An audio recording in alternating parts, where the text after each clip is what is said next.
I think perhaps the most important factor is recognizing that you can't avoid risk. Right? You can take risks, or you can not take risks, in which case you're taking the risk of obsolescence, stagnation, loneliness, adventure-free life. Right? So it's really a matter of choosing which risk do you want to take. Do you want to take the one where you stretch and try something that might not work out well, might end in failure? Or do you want to take the risk of doing nothing and letting the world sort of pass you by?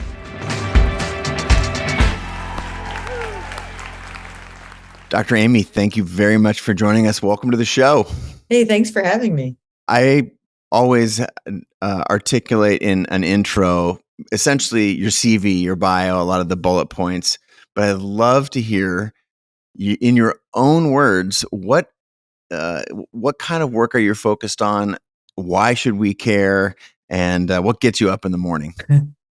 Well, I guess I've been focused for a long time on people at work and how and why, especially people working together. So I look at teams and groups, how the interpersonal dynamics between us contribute to our ability to get the outcomes that we are trying to get, right? And so I know that's very abstract, but what that means is I study teams in the workplace, and not just teams meaning really stable, intact teams, but dynamic teaming.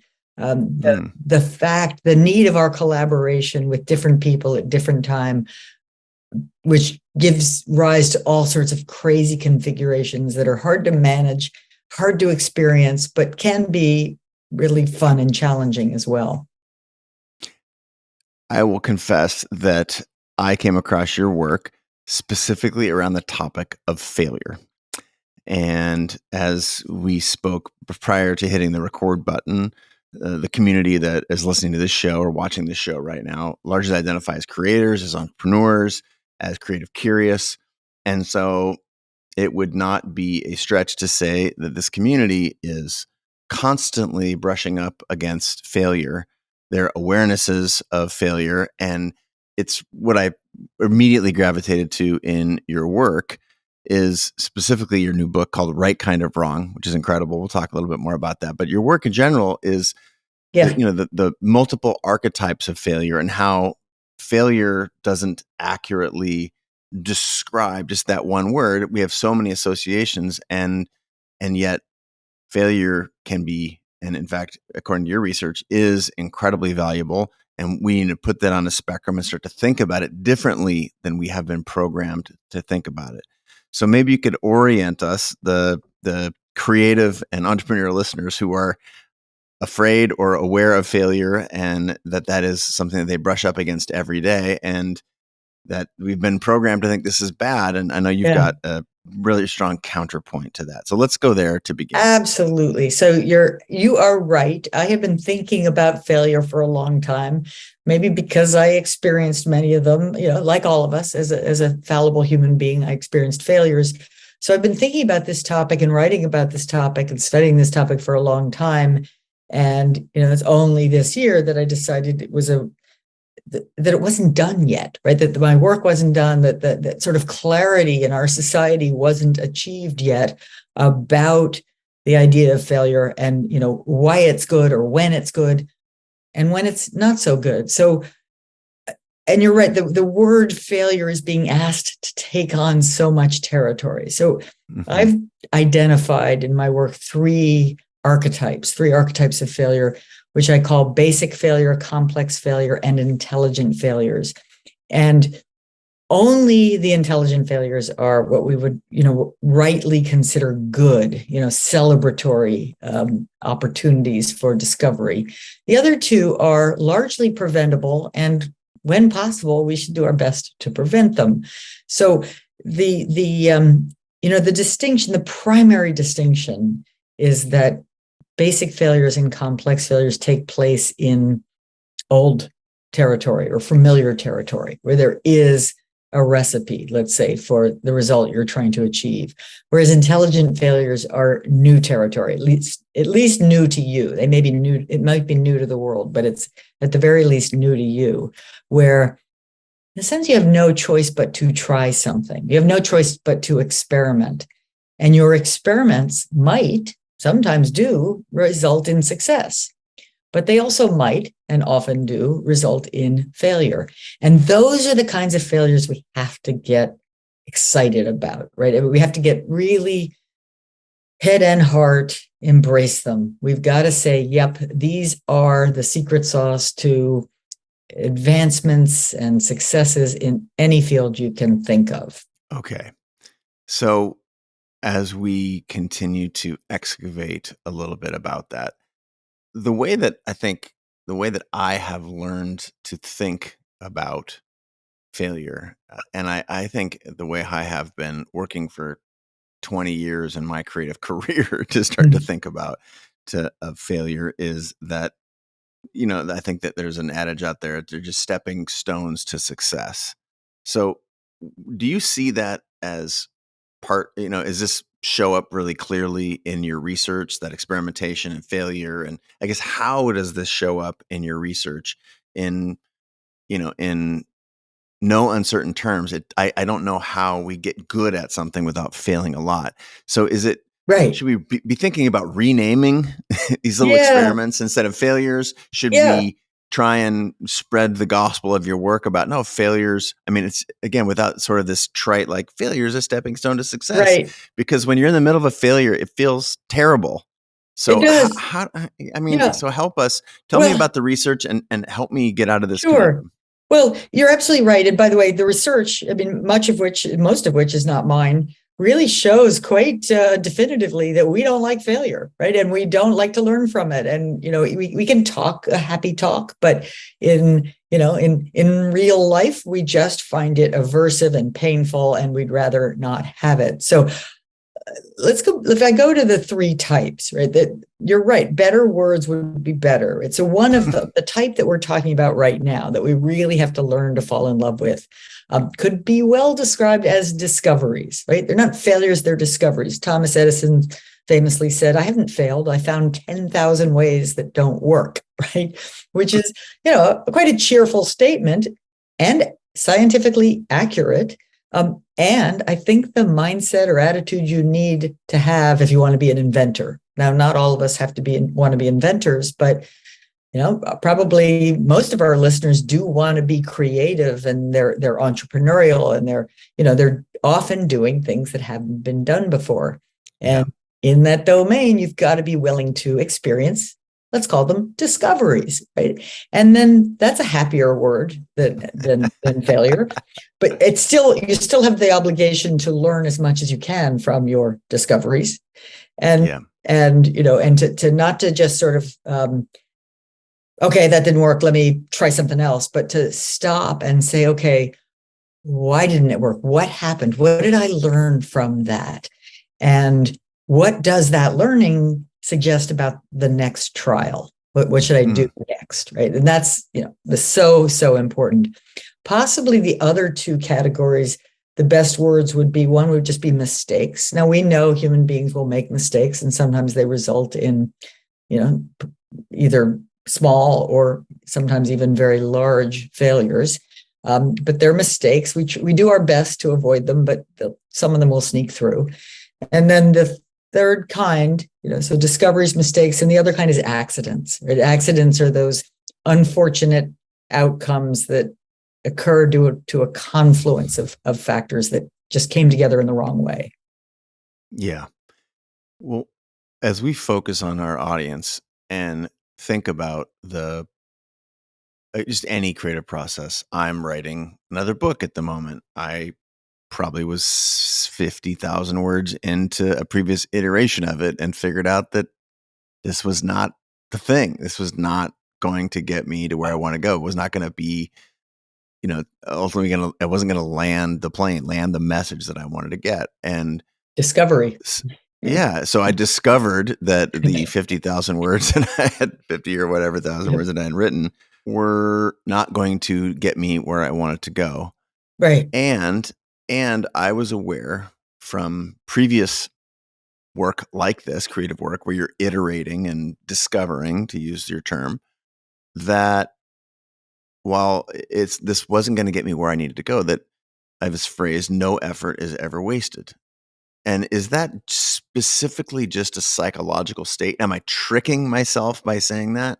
Or is it real? Does the research show that it's almost like the Edison thing? I discovered a bunch of ways that didn't work, and that is now narrowing the field.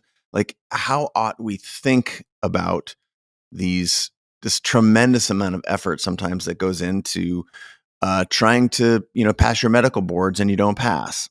What do we take from that? Trying to build a rocket ship if you're SpaceX, and how many of them, blew up on either takeoff or landing? And, how ought we, what's the mindset that we need to carry into this such that we can keep going? Because that is, I would say, if I'm orienting around our listeners, like, that's a punchline. That's what they need to hear from you.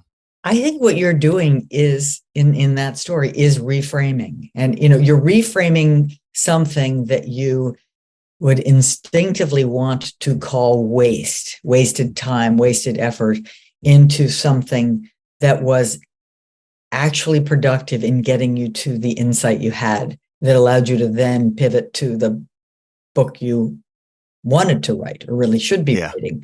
So I'm a little wary of saying no effort is ever wasted, because I'm imagining the possibility of a kind of stubborn adherence to some path for too long that might qualify. But by and large, it's the right message.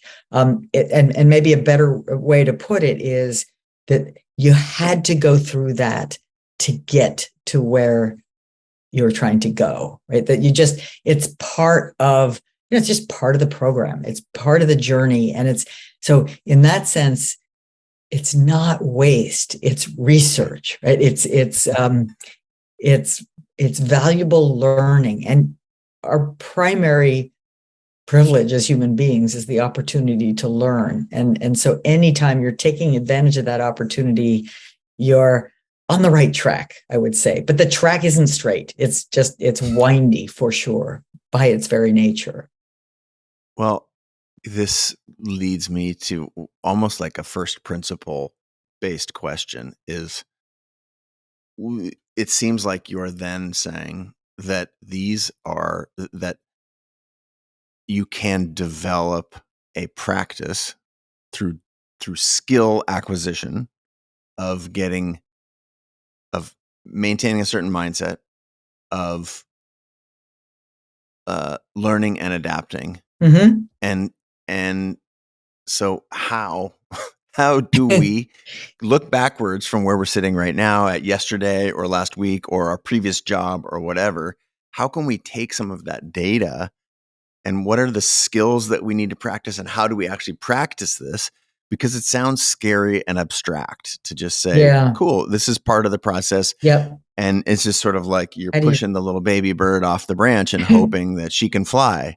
So help us, orient us around the mindset and the skills that you can build in order to become more resilient. So I think a good place to start is Carol Dweck's idea of a growth mindset versus a fixed mindset.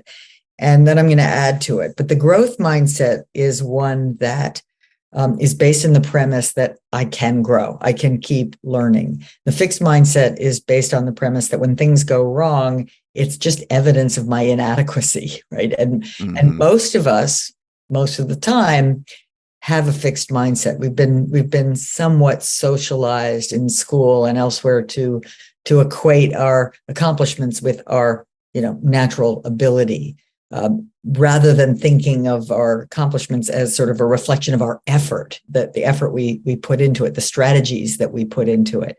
And so, it really sort of pausing to say, I am likely naturally in a fixed mindset, but I can shift to that to a growth mindset where I realize, so another sort of casual saying, I can't fail, I can only learn and grow. But it's true, right? I in fact am capable of learning and growing. Just remind yourself of that. And then let's do some of the things you have to do to manifest that.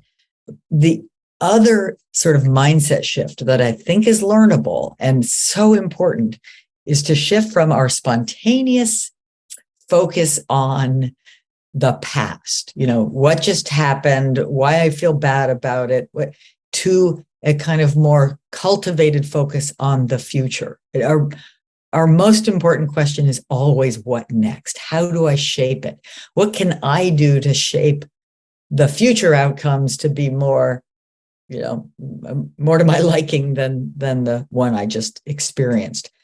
This is practice. It's almost like a sport that you might pick up. It's a muscle to just keep a self-discipline, to keep reorienting yourself to I can learn and grow, and what next? That gives me hope, because I have developed that muscle reasonably through a long career as a creator and as an entrepreneur. And yet it's not I easy. tend Yeah, I know. I get it. It's not personal easy. confession here. Yeah, it's not right. easy. No, I'm And the worst. That's why I study this, right?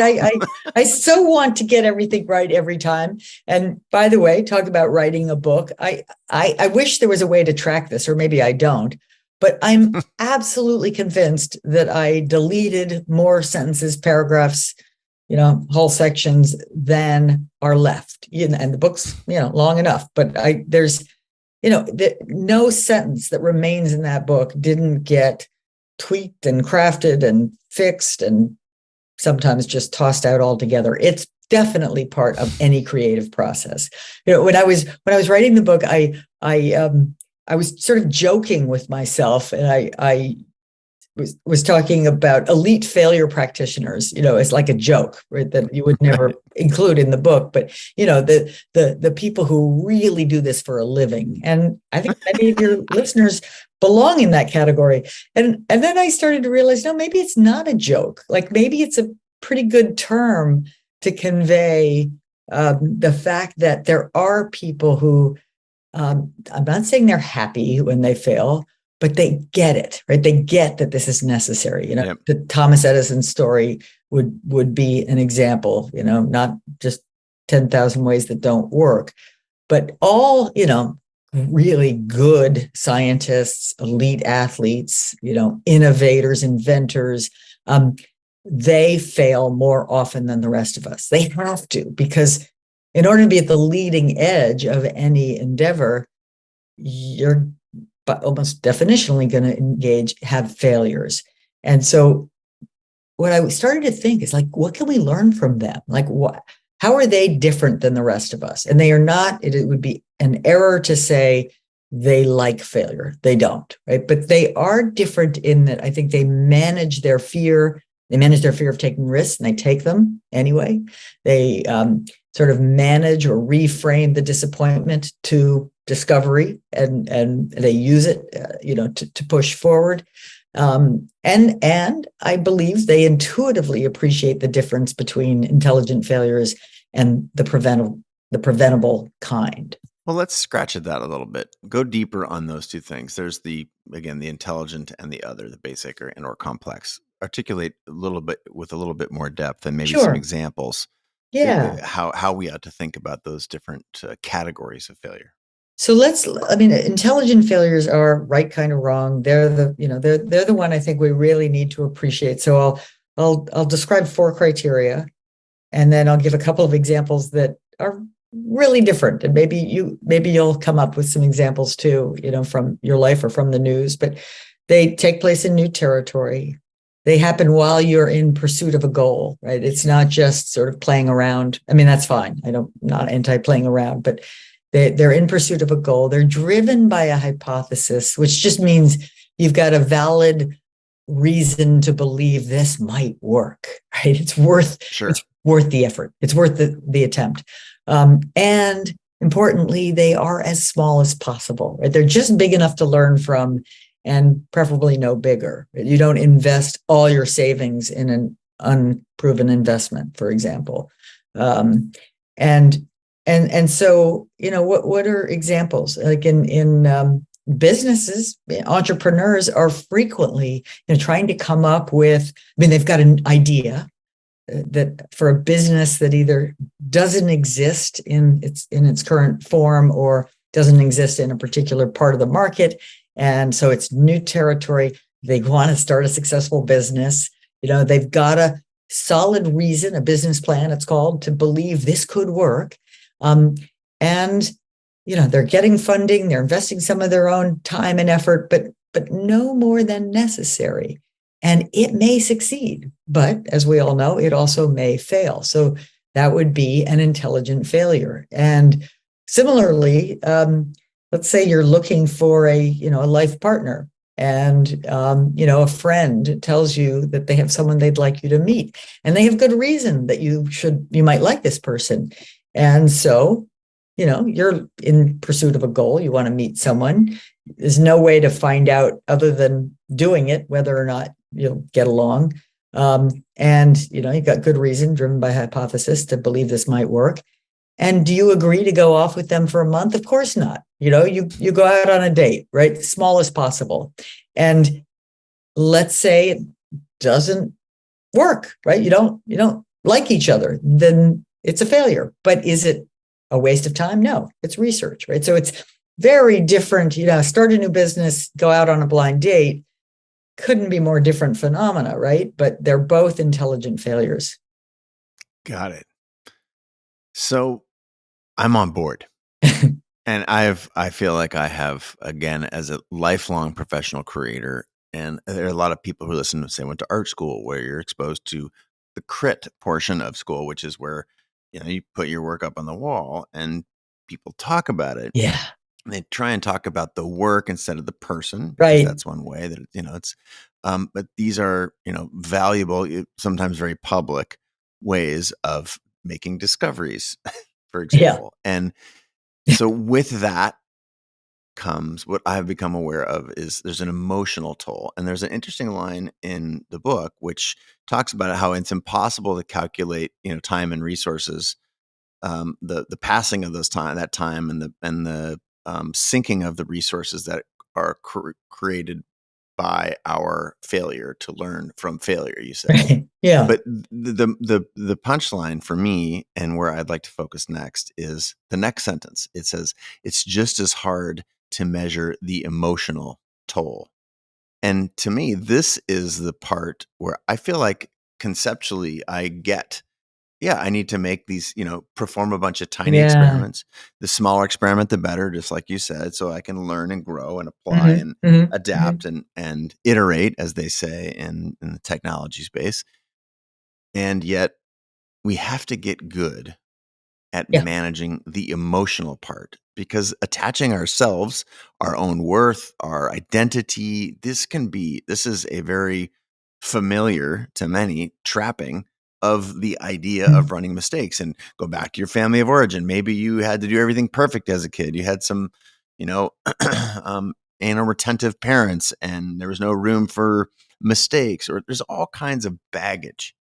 So how do we get good? I understand how we can think about, I mean, and I don't expect you to turn into a professor of of clinical psychology. Right, here, right. But that's what I have to do for a moment here, at least. I have to try anyway. This is what I'm asking. But I can learn from the greats. I don't have to be that myself. Good. There you go. And I did. So, but I'm smiling because you're asking such a good question. And I had written, an article about strategies for learning from failure in Harvard Business Review years ago. And I'd kind of thought I'd said everything I needed to say on the subject in 4,000 words, right? So why should I write a book? Right. And in a way, the answer to that question is exactly this, right? That the book describes the three kinds of failure in more detail, many, I think, compelling stories. They're fun to read. It's always fun to read about other people's failures.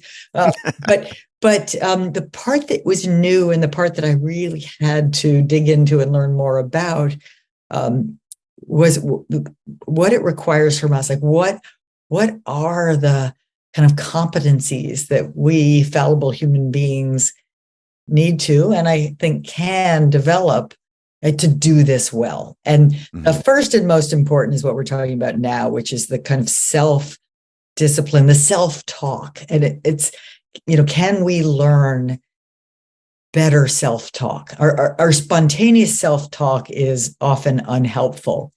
And in my mind, the most sort of practical answer to that question comes from the cognitive behavior therapy tradition, right?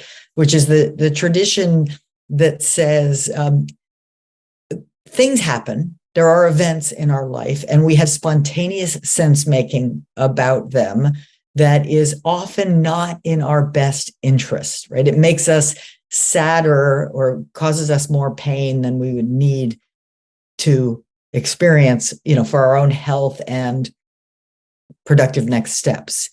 And their premise is that we can learn more productive thinking or more healthy thinking. And one of my favorite practitioners in this domain was a man named Maxie Maltzby, a physician psychiatrist who passed away recently in his early 90s. And he was an extraordinarily rational man, an African American who got to go to medical school on the GI Bill and just made some really sort of, I think, important contributions to how to break these skills down into sort of simple, actionable practices for ordinary people, right? And Maxie called our sort of spontaneous thinking more often than not, it's irrational but believable, right? So let me give you an example, and it's an example from Maxie, where he's got a young, high school student who's a very successful, pretty good student, pretty good athlete. He's had a lot of success in his young 17 years, and his name is Jeffrey, and he's lives in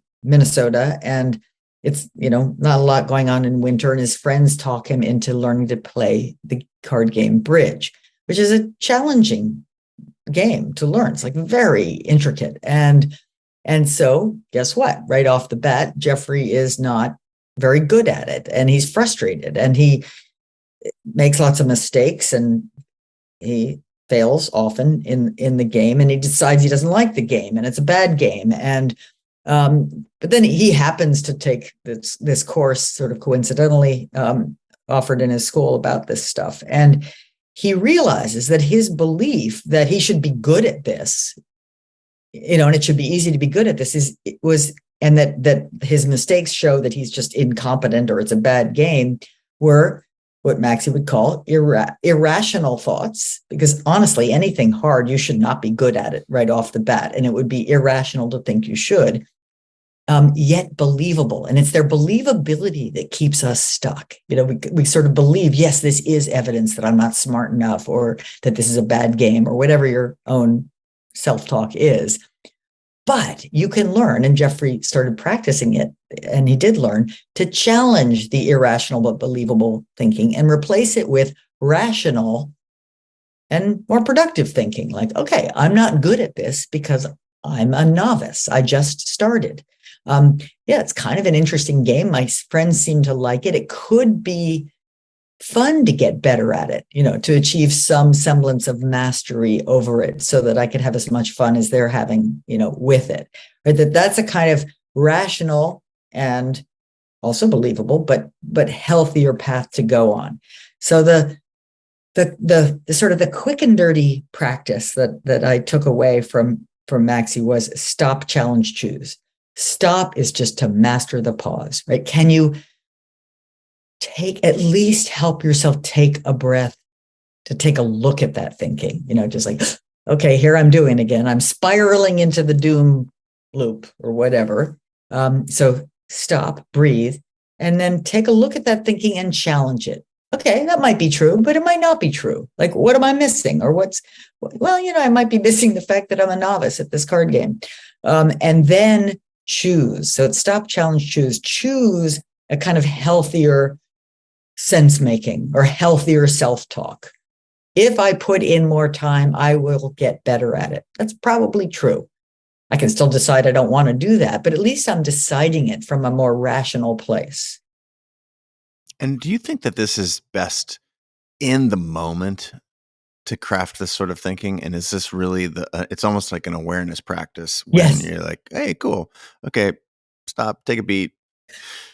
Yeah. I'm going to challenge my previous assumptions about how I should be at this game, and more practice is going to get me further. And let's just keep playing for fun and try and learn some more. Are you Yeah. asking us to do Yeah. that in the I moment, or mean, is this more of a reflective? I think both but yes, if you can master, I mean, if you can practice and get better at the catching yourself in the moment, you'll experience less pain. Right? You'll experience less, unnecessary pain about your own shortcomings, which we all have, right? So it's super good to catch yourself in the moment, right? So I do believe, and you use the exact right word in my view, which is awareness, right? Developing more self-awareness and more moment to moment awareness is healthy, is good. Right. And I'm a huge fan of reflection, right? Like Sure. take the time to sort of think back. Okay, what did I do well there? What could I have done better? Right. That's another practice to build in. So they're not mutually exclusive. I think you can do both.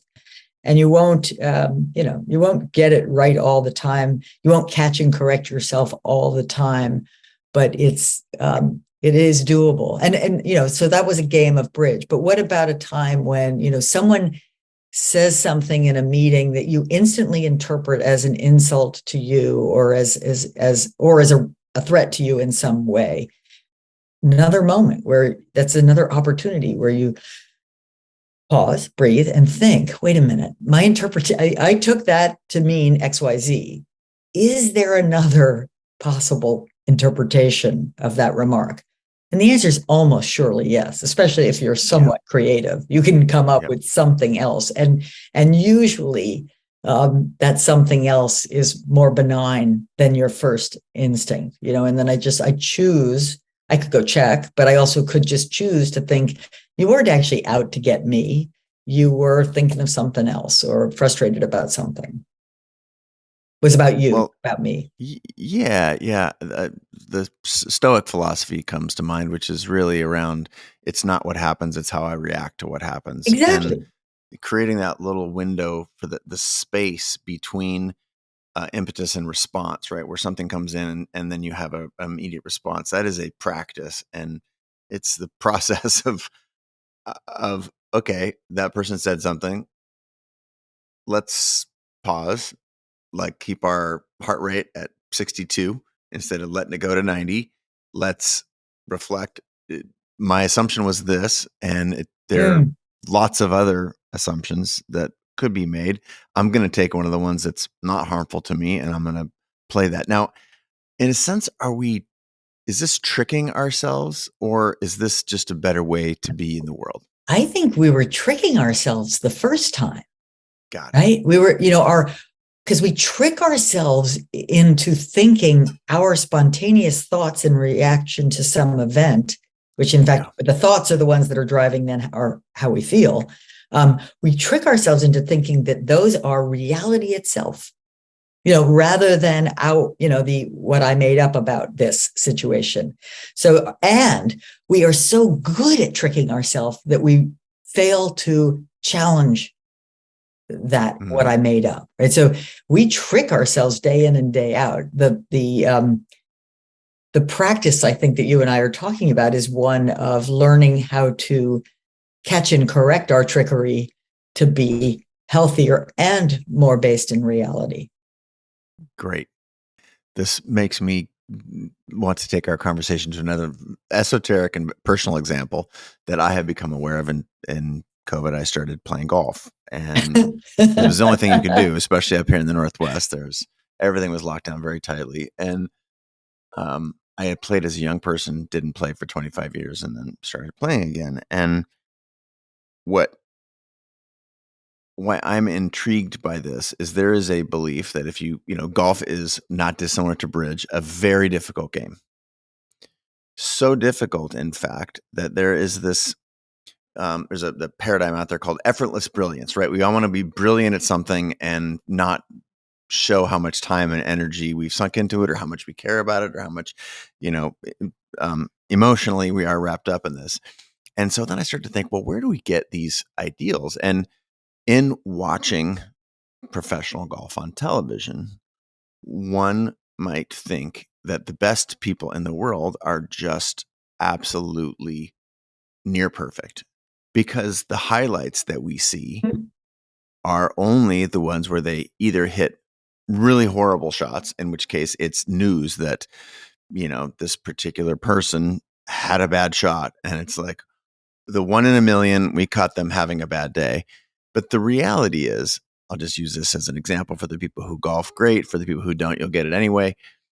That from 100 yards away, the very best person to ever play the game, Tiger Woods, still misses the green 20% of the time, 1 in 5 times.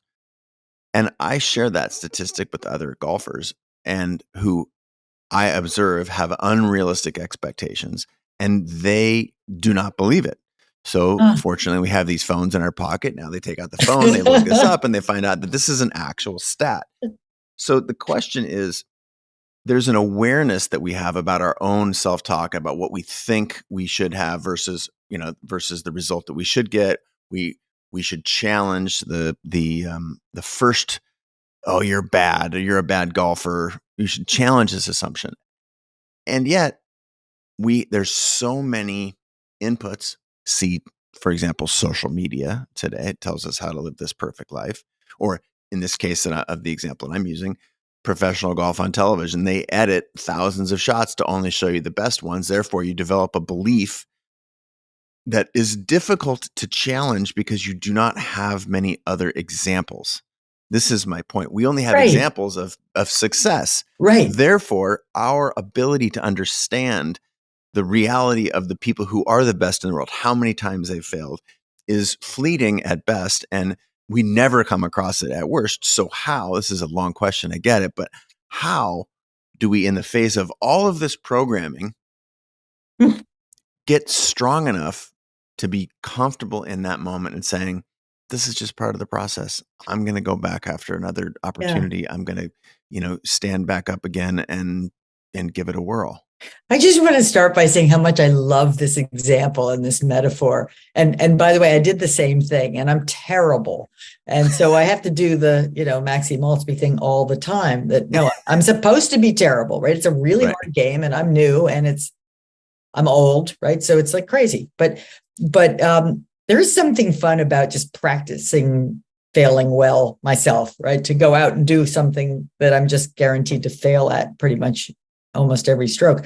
But you're right. And this notion, this myth of effortless brilliance, I would say, just to add to the golf example, not only are they curating what we see on television, but you also, this isn't someone going out, every weekend or a few weekends during the summer, but not the rest of the, this is someone who actually does this virtually all day long, every day, right? So, and that they still are going to miss the green 20% of the time from 100 yards. So it's that's the other part. We aren't being exposed to all of the practices. So we're comparing ourselves to best in world rather than to, where we should be given where we are, what we've put into it. So, yes. And then social media, has now been demonstrated. I think we all intuitively appreciate this with its curated images of perfect and happy times, etc., has in fact harmed our mental health, right? It is not good for us as human beings to be exposed to these woefully biased samples of success. We are better off when we see a more realistic, healthy mix. Just so. With that in mind, you say, now, how do we deal with it? Well, that's why I again, playfully, but I think also realistically, called the final chapter, How to Thrive as a Fallible Human Being. And there isn't one thing. It's a mix of some of the things we're talking about now, of sort of mindfulness, self-awareness practices, challenging those tricky and wrong assumptions that we're making about others and our inadequacy, and just keep it up as a kind of a habit that allows you to keep seeing reality. I think it's challenging that sense that I see reality that I know, and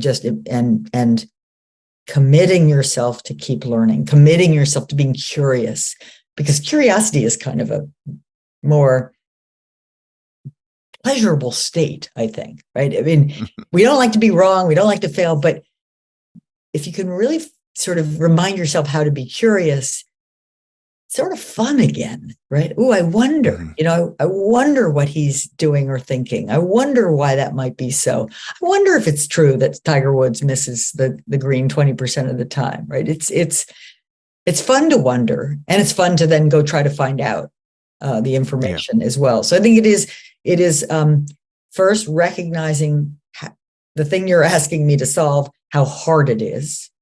Like, we are swimming upstream, right? But what are your choices? Stop swimming, just float, go back downstream, worse and worse into the doom gloom spiral. No, right? So I think you just keep practicing. You develop your self-awareness practices. You learn to be thoughtful about the kinds of contexts where failures are more likely, the golf course being one of them, entrepreneurship being another, scientific laboratories being a third, right? So be more thoughtful about what's real, choosing learning, being more thoughtful about where you need to be absolutely vigilant and should expect almost 100% getting it right, and where you should feel fine being playful and experimenting and knowing for sure that things will go wrong. Let's admit, that's very, very helpful, by the way. Thank you. So let's admit we've made a mistake. And let's say we've made a mistake in a personal context, in a personal relationship. We are the person in the meeting that said something that was, too sharp for our colleagues, and, maybe too on the nose, maybe even inaccurate, but blameful. And I was fascinated on around the parts of the book that had to do with apologizing and acknowledgement, essentially, of failures or making mistakes.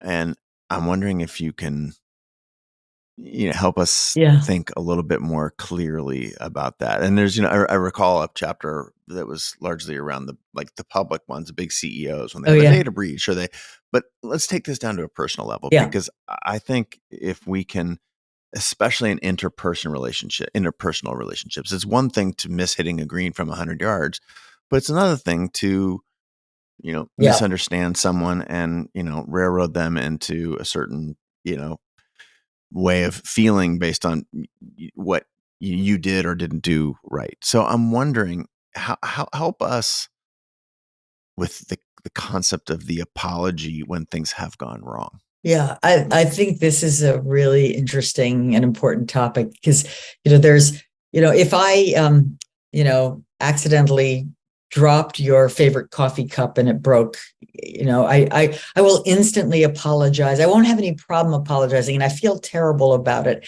And it was just a slip, right? And you get that. It's obvious what that is. And so we don't struggle with those. And I apologize instantly because I care about you and I do feel bad, right? So it's like easy. But now when you get into the terrain you just described, which is where I've done something, that actually I don't really like to think of myself as the kind of person who would be unnecessarily mean or selfish, or, when it gets into the domain of character, and coming up short, character flaws, those are harder, because we have to own. A good apology requires us to take responsibility for our shortcoming, for our error. And when it's an error that sort of falls in that domain of character, it's doubly hard to do, because we want to think of ourselves as good people. And by the way, we most of us are good people who will make mistakes. So you got to get okay with doing this too. But a good apology does several things, but it's primarily focused on repairing the relationship. In that moment, you decide you care more about the relationship than about your own ego, because your ego doesn't want to give in. Your ego doesn't want to acknowledge that you came up short. It's all, but you started it or whatever, right? There's all this stuff going on in my head that doesn't want it to be my fault because it's so painful when something is my fault. And so you're thinking about the relationship, you're focused on the other, you take responsibility. Doesn't mean you're taking responsibility for being a bad person, but you're taking responsibility for the action. I am so sorry I said that. It was wrong of me. And you, when relevant, say, what can I do to make it up to you? Right. So there's sort of an owning of what happened and owning your own causal contribution to it, and then trying to make amends. And sometimes this can be smaller, sometimes this can be larger. Yeah. I find, I just found this section of the book. It's under Getting It Right, page 281. And the thank you. The fact that we are so good at saying, I'm sorry that you misunderstood me. Right. Which is not that's not an apology, right? Right. It's I'm sorry that you made a mistake and not understanding how I said that. I'm so sorry that you came up short, right? Yes. That you misinterpreted my perfect actions. No, right? That won't do it. I mean, that might leave me in the moment feeling good about myself, but it sure doesn't help the relationship, and it does not help me in the future with the friends and colleagues I care about, caring about me too. Excellent. Now, I want to shift gears a little bit, and I'm happy to use a personal example here just so that I'm not putting you on the spot to come up with some great example. But I want to talk about sharing about failing. And if you reflect on the earlier, I've got a couple of notes here reflecting on this earlier sort of excavation I wanted to do around, I guess just, failing publicly, the ego, that role that plays. How can we, when we see perfection everywhere around us, manufactured, edited, curated versions of real life, it sort of has the opposite effect. And yet, if we, point to research from my dear friend Brene Brown, it talks about vulnerability, authenticity. We believe that sharing about our failures makes us look weak or like bad people or bad friends. And what we know is that it has the opposite effect, right? It can help us, bond and connect, and it demonstrates bravery and courage and humanity and all these things. Yet, I don't know anyone who's really excited to share their biggest failures, or even small to medium-sized failures. Maybe like, oh, my bad, I forgot to take out the trash. Next time I'll do a better job. What can I do? I'm talking about large professional failures. And I have just a brief example of myself. I created more than a decade ago, I created the first photo app that was that had photos at the center of a social network. It was the app of the year on the Apple platform, millions of users. Well, it was long before Instagram or any of this other stuff. And through a series of very weird and technical details around my relationship with the developer, I basically stalled out in continuing to deliver updated versions of this application to the users. Instagram saw that I was floundering. They, got $50 million of investment and came after me and dunked on me. And now we use Instagram and not Best Camera. So I have written about this failure very publicly because I learned about it. And this is not an effort to make me look good. It's just the opposite. It took me years, and I literally mean years, to be able to have reflected on this, looked at it for what it was, articulated my failings in a sort of public forum, and believing finally that would have value to both myself and to others. Right. Why was this one of the hardest things that I could do? And how, if you're speaking to our listeners, how could you encourage sharing about our failures rather than hiding them? It's hard. And why is it hard? Because I think one of the most primal and well-programmed instincts we have is that desire to look good in the eyes of others. And that is incompatible with failing, of course. And yet, as you point out, and as Brene Brown points out, we kind of like people better when they're vulnerable, right? When they're real. And so maybe, so I don't think I have the sort of magic wand for this, but I think maybe when you stop to reflect on it's about getting the circle right at first. You're talking about sort of a very public admission, but I think most of the time when we make a new friend, and I don't mean just a casual acquaintance who also likes golf, right? But a real friend, when you actually make a new friend, a kind of intimate friend where you sort of are real with each other, that process, I would argue, nearly always involves admitting your vulnerabilities, pointing to some of the things because telling about some things where you really screwed up or you didn't do well, or telling about your fears or your anxieties. And what happens is that other person still seems to accept you and want to be with you. And it's like the most, rewarding thing you can have, is that I could just be myself for a minute or an hour or, always. And that person still somehow inexplicably wants to be my friend, or wants to marry me or what have you, right? So, I mean, intimacy and that true connection with another person has always involved our sharing our vulnerabilities and our failures. So the question then becomes, how much do we want to broaden that circle? And I don't think the right answer is necessarily always to the whole world. No, right? I mean, there are things that should be kept private and inside, and other things that we talk about because we recognize that they will have value for others. They'll value us for having shared them. They'll help others make some of this, prevent others from making some of the same mistakes that we've made, and so on.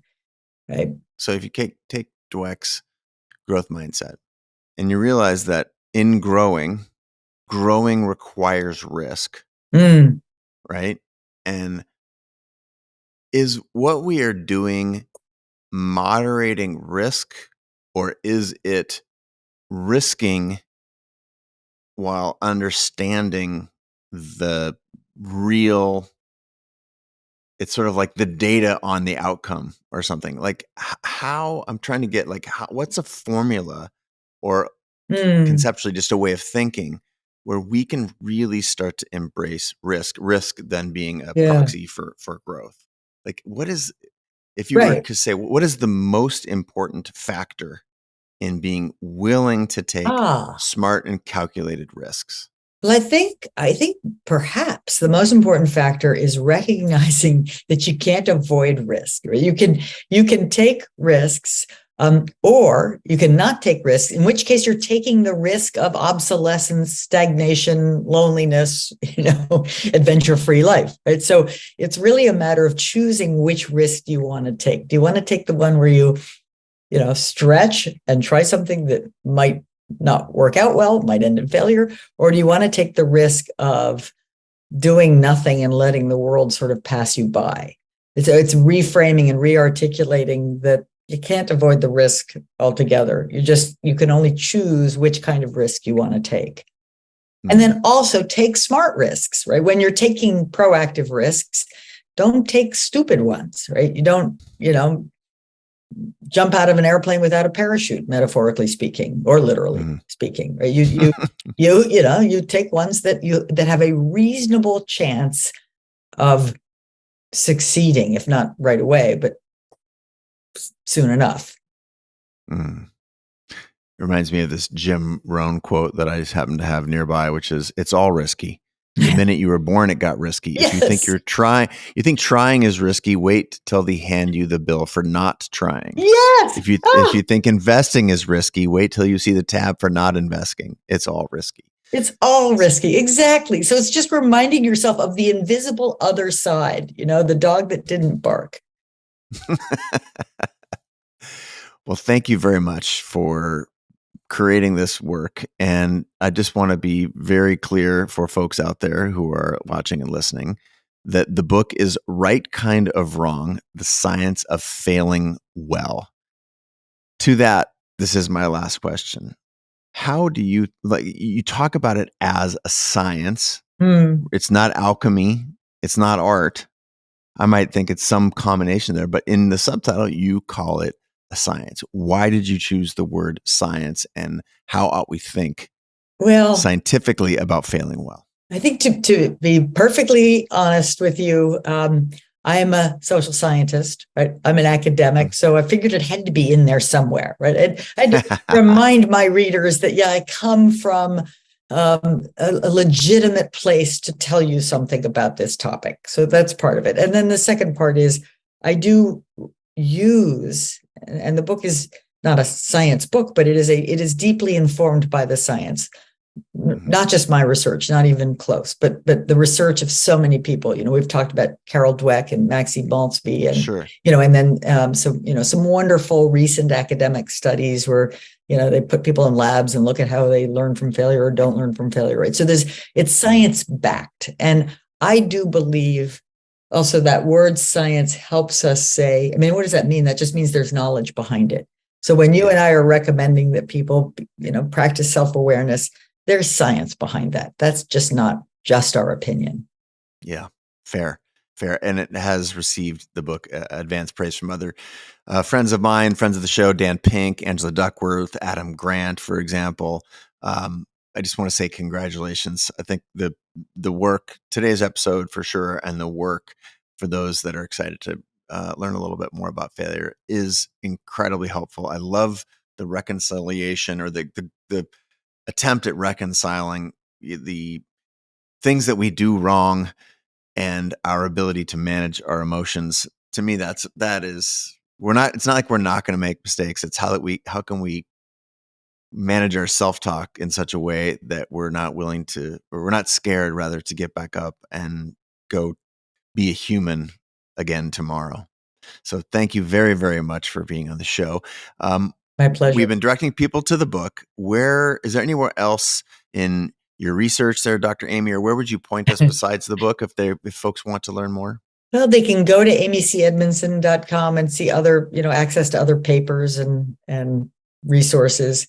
And of course, the Harvard Business School, I've got a faculty website there that has more detail on all the papers if you really want to get nerdy about it.